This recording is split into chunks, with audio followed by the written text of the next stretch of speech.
Welcome to Indian kitchen secrets. మనం చేయబోయే curry పేరు రొయ్యల పొట్టుకూర. రొయ్యల పొట్టుకూర కోసం తెలుసుకుందాం రండి. ఆర్థ్రోపోడా వర్గానికి చెందిన శ్రేష్ఠీయ విభాగానికి చెందిన జీవులు ఈ రొయ్యలు. ఇది ఆంధ్ర మరియు తెలుగు రాష్ట్రాల ప్రాంతాలలో ఒక ప్రత్యేకమైన వంటకం. ఎంతో రుచికరమైన రొయ్యల పొట్టుకూర టేస్టీ అండ్ హెల్తీగా ఎవరికైనా సరే తినాలనిపిస్తుంది. దానికి కావాల్సిన పదార్థాలు: టమాటో, ఆనియన్, పచ్చిమిర్చి. ముందుగా బౌల్ తీసుకుని వాటర్ తీసుకోవాలి. ఆ వాటర్లో మనం తీసుకున్న కూరగాయలని శుభ్రంగా కడుక్కోవాలి. కడుక్కుని ఆ పొట్టుని తీసేయాలి. దాని తర్వాత ఉల్లిపాయను తీసుకుని చిన్న చిన్న ముక్కలుగా కట్ చేసుకోవాలి. టమాటాను కూడా అదే విధంగా చిన్న ముక్కలుగా తీసుకోవాలి. చిన్న ముక్కలుగా తీసుకోవడం వల్ల త్వరగా మగ్గడం అనేది జరుగుతుంది. పచ్చిమిర్చిని కూడా చిన్న చిన్న పీసెస్గా కట్ చేసుకోవాలి. ఇలా కట్ చేసుకున్న కూరగాయలని ఒక బౌల్లోకి తీసుకోవాలి.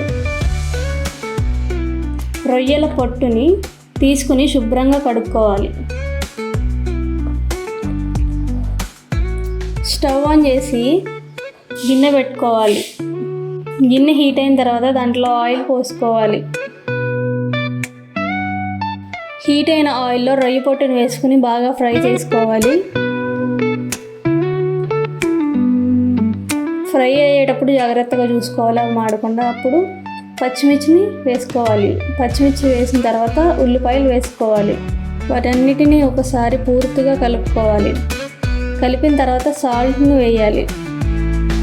కొంచెం మగ్గిన తర్వాత దాంట్లో ఒక స్పూన్ జీలకర్రని వేసుకోవాలి. జీలకర్ర వేసుకోవడం వల్ల ఏదైనా సరే త్వరగా డైజెస్ట్ అవుతుంది. దాని తర్వాత టమాటో ముక్కలు వేసుకోవాలి.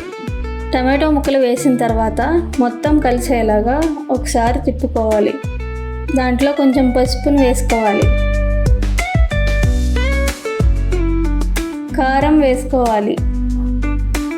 కారం వేసుకున్న తర్వాత ఇదంతా ఒకసారి కలిసేలాగా కలుపుకోవాలి.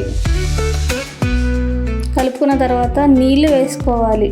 నీళ్ళు వేసుకొని మూత పెట్టుకొని దగ్గరగా అయ్యేంత వరకు ఉంచుకోవాలి. మూత తీసి మధ్య మధ్యలో చూసుకుంటూ ఉండాలి, లేకపోతే మాడిపోయే అవకాశం ఉంది. మధ్యలో తీసి ఒకసారి తిప్పుకునేంత రొయ్యల పొట్టుకూర దగ్గరగా అయ్యి ఎంతో రుచికరంగా టేస్టీగా, చూడడానికి వెంటనే తినేలాగా వేడివేడి అన్నంలో వేసుకొని తింటే ఉంటుందండి అసలు రొయ్య పొట్టుకూర. చాలా టేస్టీగా ఉంటుంది. మీరు కూడా ట్రై చేసి ఎలా వచ్చిందో కామెంట్ చేయండి.